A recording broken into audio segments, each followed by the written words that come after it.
Muito bem, vamos lá, mais uma live.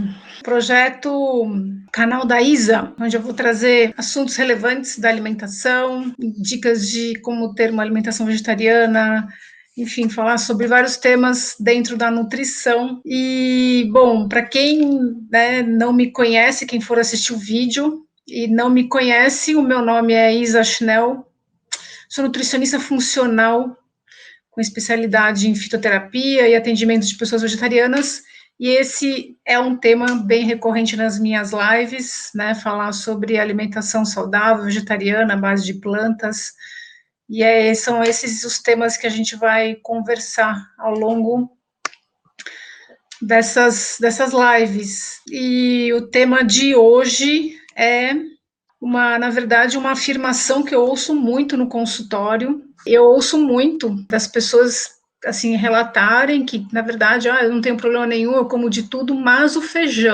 feijão, não posso comer o feijão, porque quando eu como feijão, eu fico muito ruim, me dá muitos gases, me dá muitos desconfortos e tudo mais.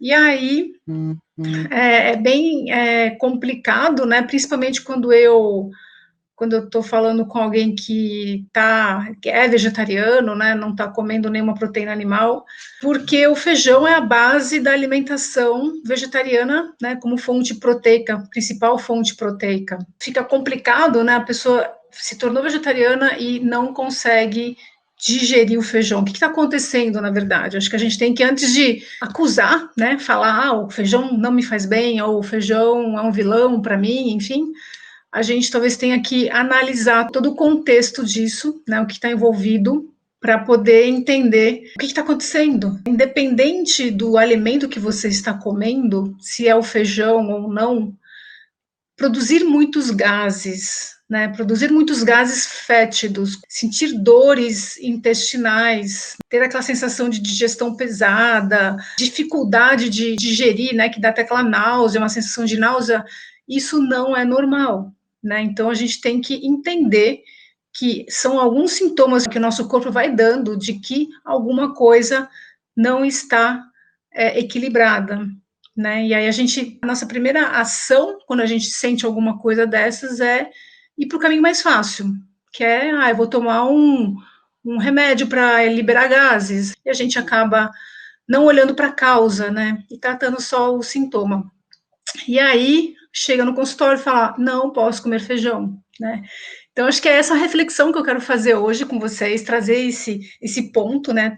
Ser um pouco mais crítico na conduta, né? De como que eu vou conduzir isso e entender o que está por trás disso, né? Quando uma pessoa chega no consultório e me fala, não posso comer feijão, porque feijão me dá muitos gases, a primeira coisa que eu abordo, que eu falo para essa pessoa é o seguinte: vamos lá, vamos entender. Tem vários caminhos que a gente pode seguir para chegar numa conclusão, né? Então, primeira coisa é se a pessoa ela sente desconforto apenas com o feijão. Aí eu como tudo, aí eu como uma pessoa que ainda consome proteína animal, uma pessoa que, enfim, come derivados de leite, enfim, ela tem um processo gástrico e ela não sente nenhum desconforto, mas quando ela come feijão, ela sente desconfortos, né? Então eu posso entender que se é só com feijão, o problema dela está muito mais relacionado com o intestino, né? Daí eu já vou conduzir uma conversa e minha conduta olhando mais para o intestino. Se ela fala, não, Isa, na verdade eu como feijão, me dá desconforto quando eu como carne, quando eu como muita massa, né? Quando massa eu digo trigo, né? Coisas com trigo. Quando eu como ovo me dá gases, muito gases também. E quando eu como, enfim, né, proteína animal me dá gases, eu consigo entender, né, que aí o processo não é só no intestino.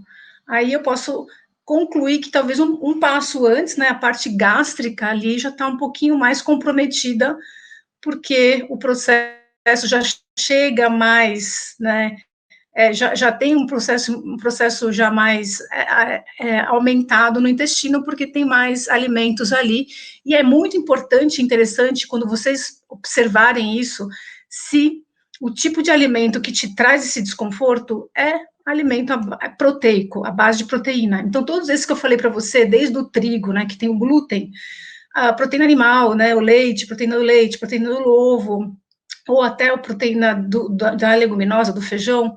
Então, quando a pessoa entende, né, que na verdade é o grupo proteína que está trazendo esse tipo de desconforto, possivelmente o processo começa no estômago, e aí a gente tem um comprometimento de estômago e intestino. Então, a gente tem dois caminhos aí para entender esse processo, e aí vamos entender, então, como isso começa. Então, não sei se vocês sabem, né, a gente tem vários processos de digestão quando a gente se alimenta, né, então a digestão já começa na boca. Quando a gente coloca o alimento na boca, a quebra, principalmente do carboidrato, já começa na boca. E é exatamente na saliva, né, que a gente tem enzimas que são importantes para começar a quebra do carboidrato. Então, por isso, a recomendação de se mastigar bem, mastigar, porque quanto mais eu mastigo, mais eu vou envolvendo o alimento com essas enzimas e a digestão fica mais tranquila, mais fácil. É uma pergunta que eu faço também, fala, quanto tempo você fica, né, na hora da sua refeição? E muita gente, assim, tipo, praticamente quase não senta para fazer a refeição, né? Porque tá todo mundo muito acelerado. Então a gente consegue entender e perceber, né? O processo já começa errado na boca. Então, ter esse tempo para realmente mastigar e fazer todo esse processo é extremamente importante, né? Então, um outro ponto, uma curiosidade que eu vou falar aqui para vocês, que eu acho que é bem importante vocês saberem, todo mundo já ouviu muito, né, falar que precisa beber muita água, precisa hidratar, e assim, precisa muito, gente, porque nosso corpo ele demanda muitos processos que precisam de água para se organizar e tudo mais, para detoxificar. E só para vocês saberem, para a gente produzir, para a gente fazer esse processo digestório já inicial na boca, a gente produz, né, diariamente uma média de 1,5 litro de saliva. Então, se eu preciso produzir saliva, no mínimo eu preciso me repor isso, né? Senão já começa todo esse processo errado. Aí já tem o processo de não se hidratar, já tem o processo de comer rápido demais, e aí a digestão já começa errada desde o início. Mas tudo bem, a gente começa colocando o alimento na boca, começa a digerir na boca os carboidratos. E as proteínas, né, a gente quebra elas, mas elas são, as cadeias de aminoácidos, elas são quebradas no nosso estômago. A gente tem enzimas proteolíticas a nível gástrico, né? Então, se por algum motivo, falando daquele grupo de pessoas que já identificaram que a sensibilidade delas e desconfortos intestinais são do grupo proteína, não só do feijão, como eu comentei no começo, então essas pessoas, se elas se alimentam de qualquer tipo de proteína e a proteína chega no estômago e essa cadeia de aminoácidos que é a proteína não é quebrada de uma forma adequada, por quê? Porque provavelmente o pH gástrico ele está alterado por algumas razões, né? A gente vai falar disso mais para frente, mas entendendo que para a gente produzir enzimas proteolíticas de uma forma adequada, eu preciso de um pH ótimo, né? E se esse pH é alterado, possivelmente a minha liberação dessas enzimas proteolíticas vai ser comprometida. Essa liberação não vai acontecer de uma forma eficiente. Então, eu posso entender que uma cadeia de proteína que deveria ser quebradinha no estômago, ela não vai ser efetivamente quebrada como deveria. Então, ela vai chegar no nosso intestino um pouquinho maior, né? Então, essa proteína, independente da origem, ela, num formato maior, ela tem um poder de gerar, né, desequilíbrios também no nível intestinal, né? A gente acaba reconhecendo essas proteínas meio como um corpo estranho. Isso leva a processos inflamatórios intestinais. E aí, Eu estava falando da parte gástrica, por enquanto, eu não cheguei no intestino, mas é importante a gente entender como isso funciona, para daí a gente concluir, né, e a gente talvez chegar no final da nossa conversa e entender se realmente o problema está no alimento, né? Muita gente acaba falando que determinado alimento não é legal, mas a gente às vezes tem que entender se o problema está no alimento ou se está na gente, né? Se a gente não está fazendo o processo de uma forma adequada. Então, gente, beleza. A pessoa entendeu, a gente entendeu que quem tem sensibilidades, né, intestinais com proteína, possivelmente o processo gástrico a nível de estômago não está acontecendo de uma forma efetiva, né? Possivelmente não está tendo uma liberação adequada de enzimas proteicas para ter essa quebra acontecendo. Aí chega no intestino e isso me leva a, inclusive, outros desequilíbrios. Então, quando isso acontece a nível intestinal, quando esse desequilíbrio acontece a nível intestinal, inclusive alterando o pH, o que acontece, na verdade? Não sei se vocês sabem, né, mas a gente tem uma quantidade enorme de famílias de bactérias que vivem com a gente, né, no nosso intestino, principalmente no intestino, mas a gente tem várias outras bactérias nas mucosas, enfim, a gente tem muitas bactérias que têm a função de proteção, na verdade, né, então, a gente tem famílias de bactérias gram-positivas, que são bactérias as benéficas, as boas, né, que, por exemplo, lactobacillus, bifidobactérias, são bactérias boas, que têm realmente a função de digerir os substratos alimentares que a gente ingere, né, que a gente come. Chega no intestino, elas têm que fazer esse processo de quebra para facilitar a nossa absorção. E a gente tem as famílias das bactérias gram-negativas, né, que são as bactérias, por exemplo, o Clostridium, né, uma bactéria gram-negativa, e a gente tem bactérias mais putrefativas, que produzem mais gases, né.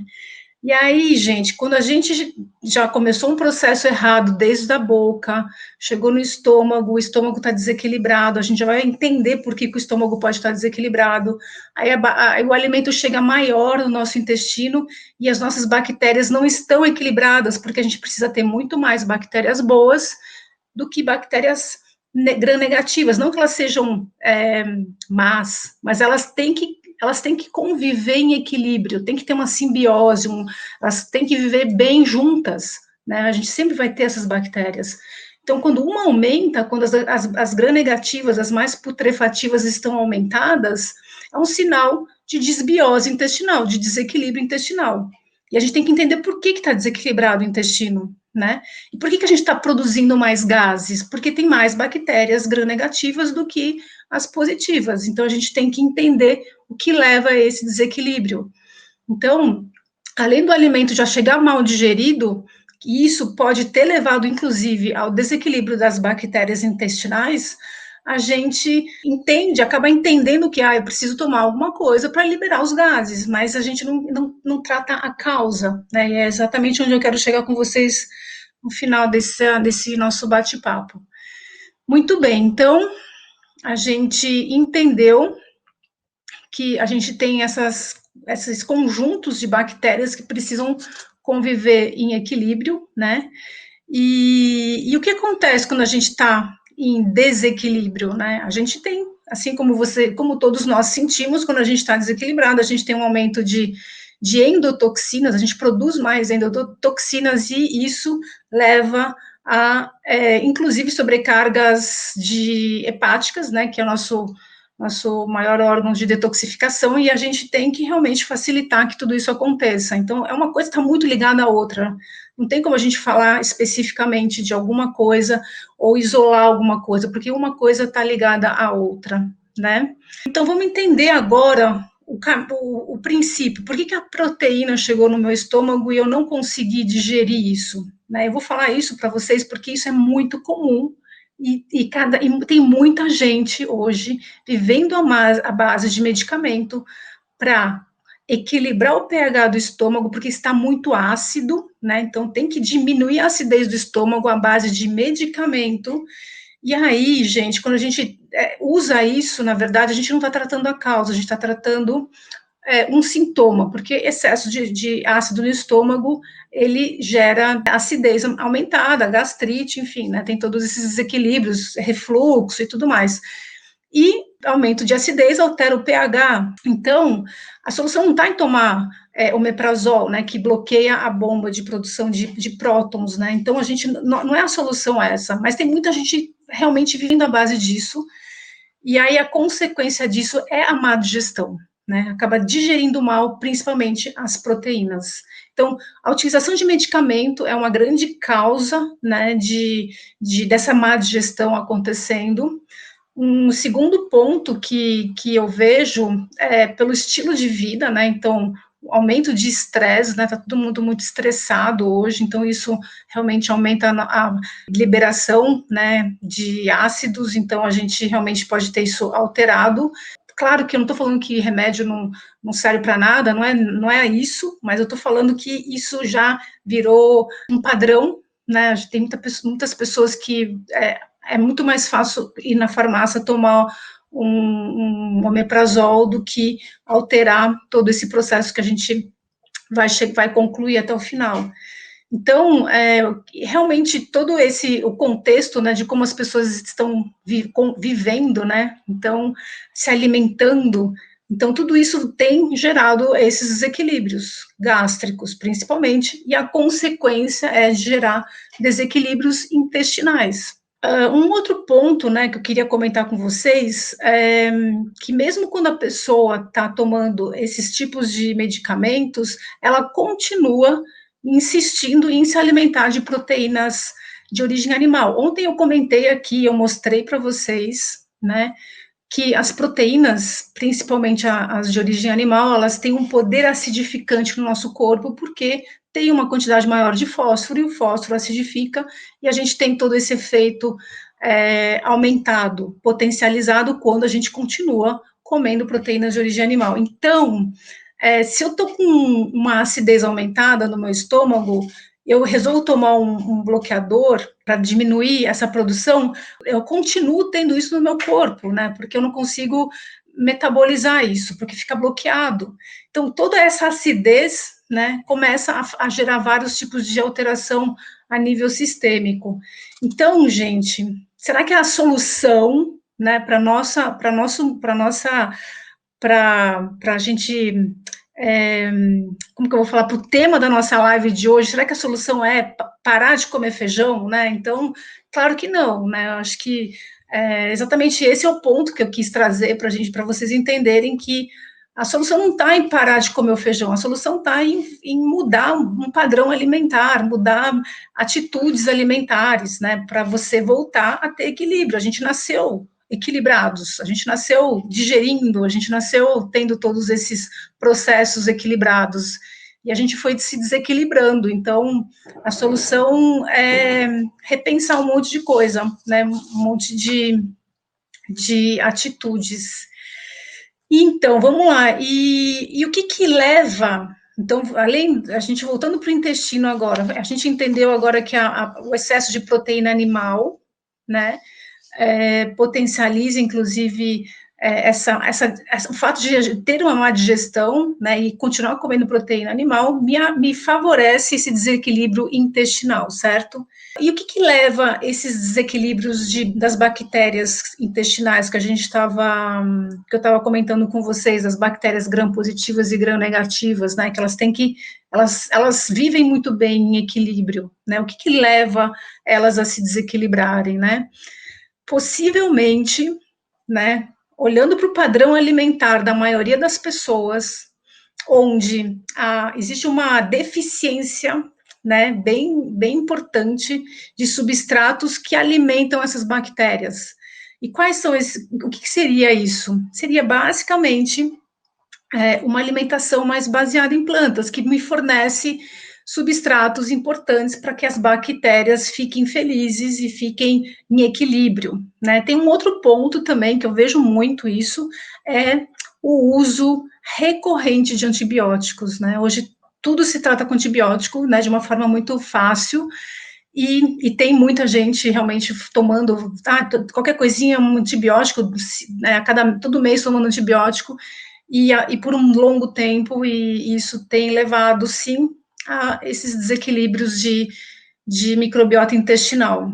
Então, uma das estratégias extremamente importantes quando se precisa tomar um antibiótico é associar com um probiótico, né? Porque a gente, pelo menos, a gente equilibra melhor, não destrói tanto, né, nossa microbiota só tomando o antibiótico isoladamente. Então, se a gente toma com probiótico associado ao antibiótico, a gente tem a gente pode manter de uma forma mais íntegra a nossa microbiota, né? Não é tão prejudicial.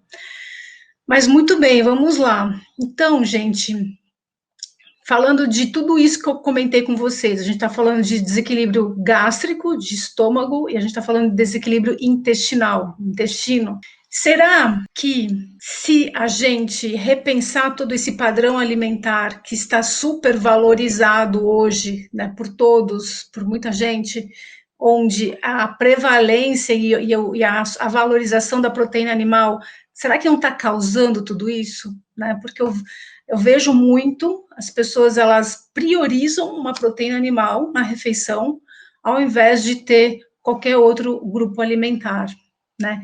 E exatamente essas pessoas que são dependentes de medicamentos para chegar nesse equilíbrio, né? Então, são reflexões que eu gostaria de trazer para vocês entenderem que será que o problema está no alimento ou será que no problema está em como eu estou alimentando o meu organismo? O que eu estou colocando para dentro? Porque o que eu estou colocando para dentro está me desequilibrando? Por que eu tenho que ficar tomando medicamento para processar e digerir um alimento? Será que o alimento está me fazendo bem? Né? Então, a gente tem que parar para entender tudo isso. Então, assim, né, falando como eu conduziria uma situação dessas, né, eu simplesmente mudaria o padrão alimentar, né, e aí o padrão alimentar seria a base de vegetais, hortaliças, legumes, frutas em geral, proteínas de origem vegetal, sim, feijão, não, é um vilão, né? Isso eu queria deixar claro, na verdade, para vocês, que, né, coitado do feijão, ele é extremamente rico, nutritivo, rico em fibras, enfim, é planta, né? Planta tem fitoquímico, enfim, é super equilibrado e a gente está deixando de consumir por, né, achar que o problema está com eles, né, com esse grupo, mas não está.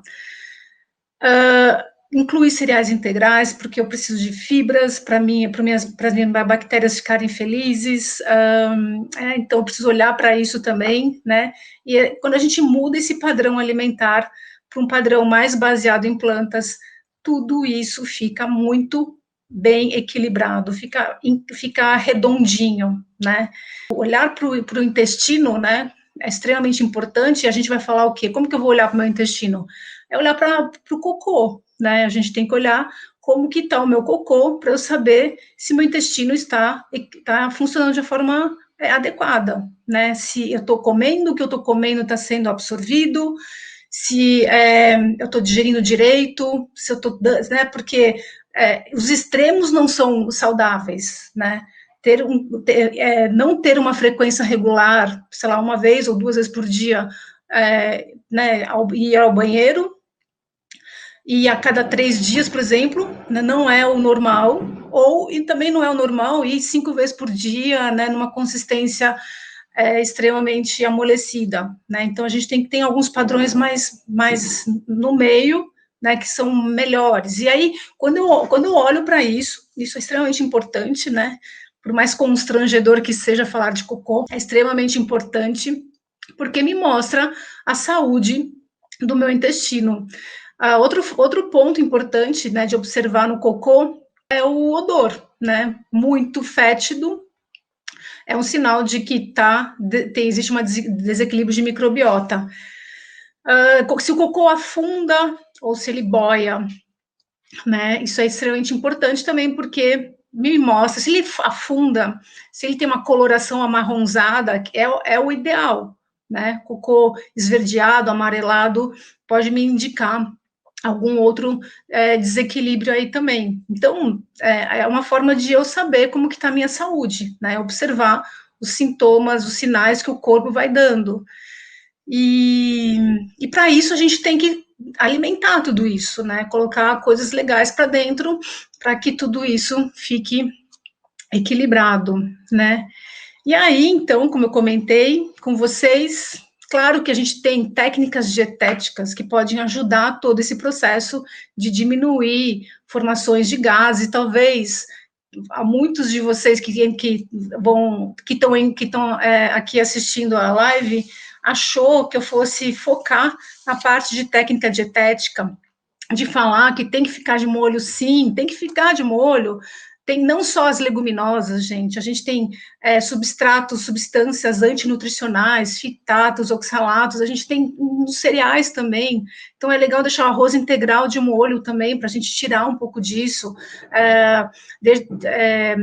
dependendo do que mais que a gente, cevada, enfim, qualquer cereal que a gente for cozinhar, ou, por exemplo, os feijões de modo geral, lentilha, grão de bico, sempre deixar de molho, claro, né, porque a gente diminui, né, essa quantidade de substâncias antinutricionais que competem com os nutrientes que me interessa cálcio, ferro, né, enfim, minerais importantes que tem nesses alimentos. Então, como que eu faço para diminuir tudo isso? Feijão carioca, feijão preto, feijão branco, feijão rajado, a ervilha partida, também pode deixar, grão de bico, sim, né? Tem duas funções, na verdade, de deixar de molho. Uma delas é realmente a principal, que é diminuir a exposição a essas substâncias antinutricionais, mas a outra também é de acelerar o processo de cocção, né? A gente cozinha muito mais rápido,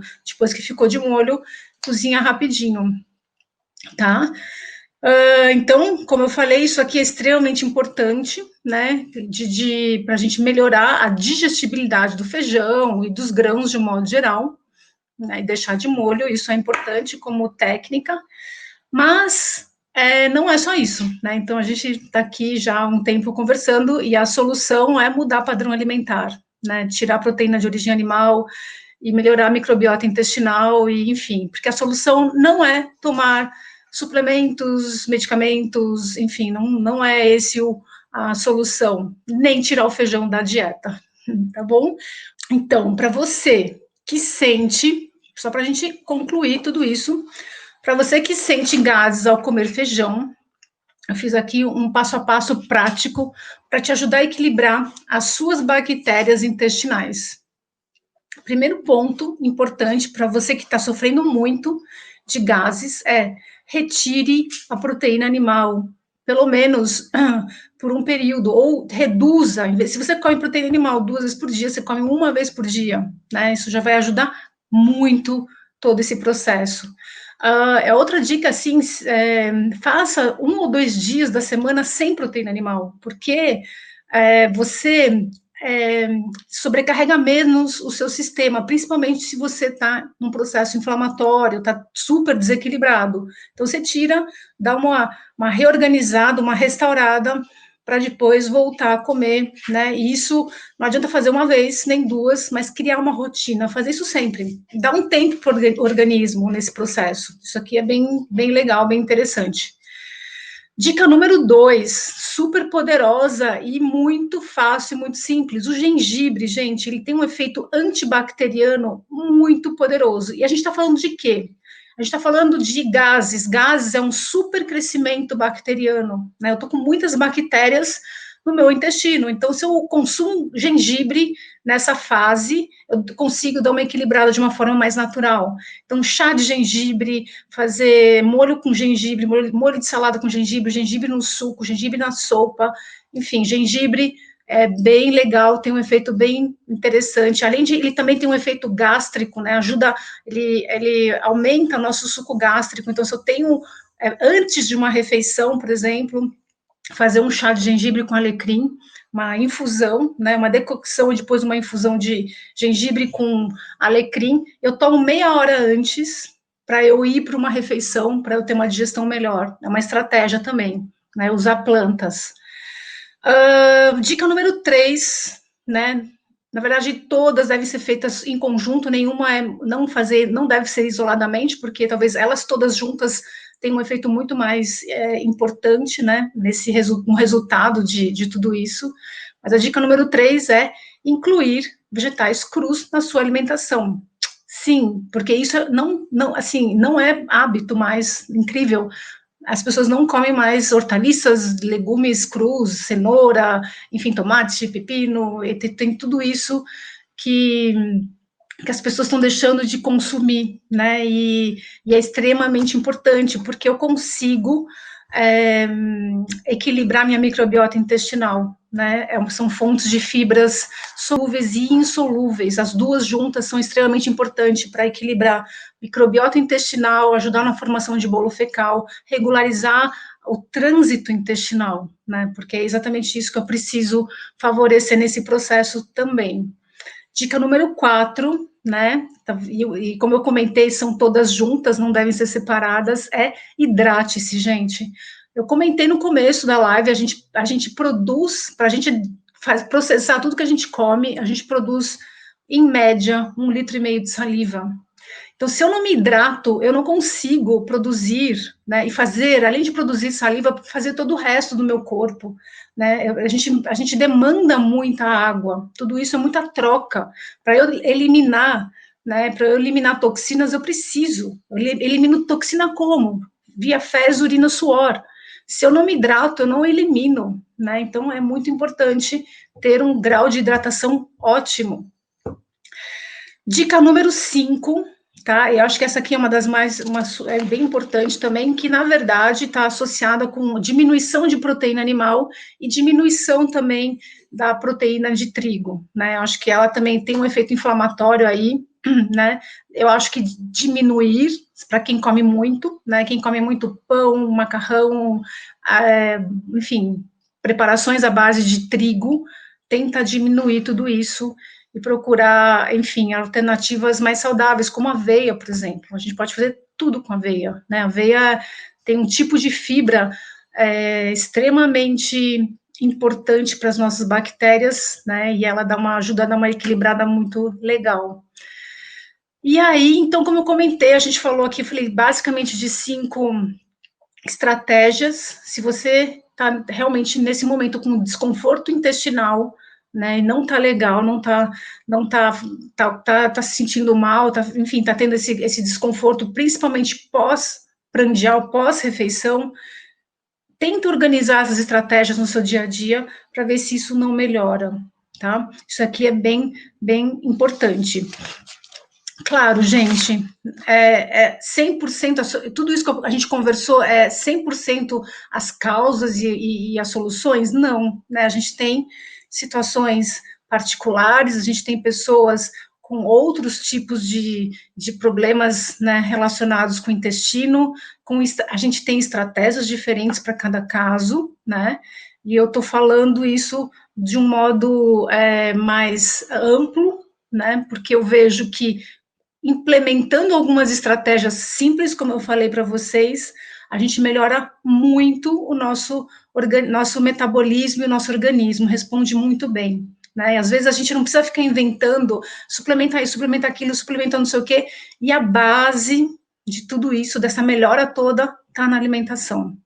Então, a gente, às vezes, só criando pequenas mudanças estratégicas e consistentes, né? Não adianta fazer uma vez e achar que não resolve, porque fez uma vez e não vai resolver mesmo, se você não fizer mudanças consistentes, né? E é isso. Muito obrigada. Foi um prazer estar aqui com vocês. Amanhã a gente está na cozinha. Obrigada pela presença. Um beijo. Tchau, tchau.